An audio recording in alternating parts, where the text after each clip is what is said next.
which is community funding social enterprise, because we jumped forward and did the local alcohol policy while people who were interested, and gosh, it's gone quiet in here. So it was a good call to deal with that. So community funding social enterprise.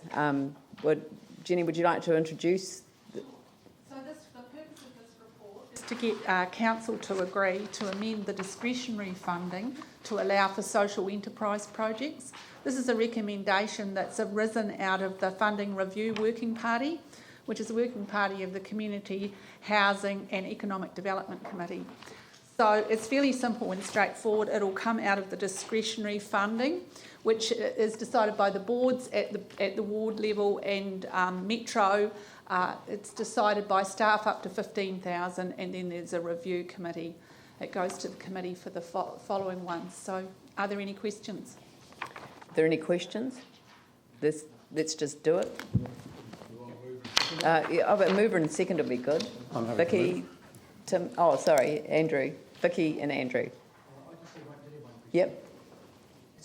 I just wonder, and clearly this is to social enterprise separated from, like, for example, strengthening communities or community development funding.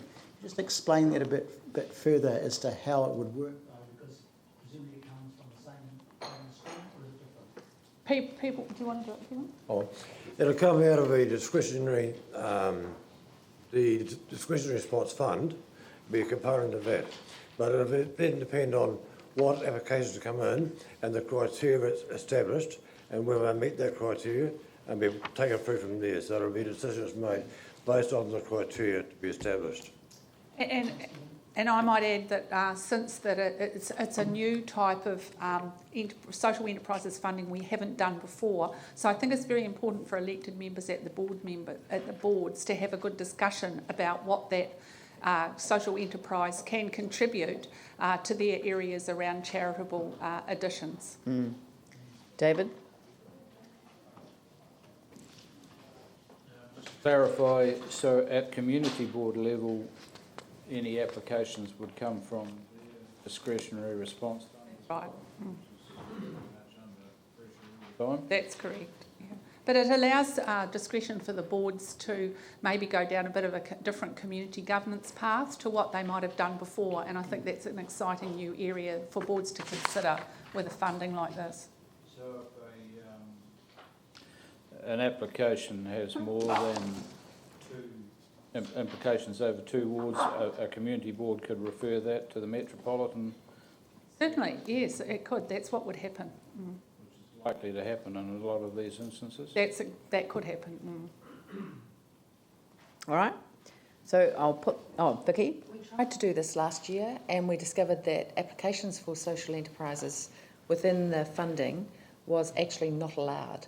So this changes it so that they are allowed, and there are, the social enterprise scene in Christchurch is reasonably vibrant, and we would like it to be a lot more vibrant. The Canterbury Community Trust has included social enterprise now for at least 2 years, so council is basically just catching up with a lot of other organisations. And to be excluded just because you're trying to make your the work that you do self-sustaining is completely counterproductive. So this just addresses that. Andrew? I really welcome this. It kind of brings the way we're doing funding up to date with the ways that some community groups are wanting to work. It certainly speaks to sustainability, community development and really good social outcomes. It reflects the way, as I say, that many community organisations are already working or are planning to work or wanting to work. Social enterprise funding really recognises some big changes that are happening in the community sector, reflecting community groups' intent and different ways of building capacity and capability. It's not going to be for everybody, but there are certainly some groups this will work really well for. The funding we put into this will bear dividends, both social and financial, not only for community groups, but for the wider communities that they're working in. So I really welcome this and I'm happy to support it. It's great. I'll put the motion. All those in favour say aye. Those opposed say no. That's carried. Thank you. And the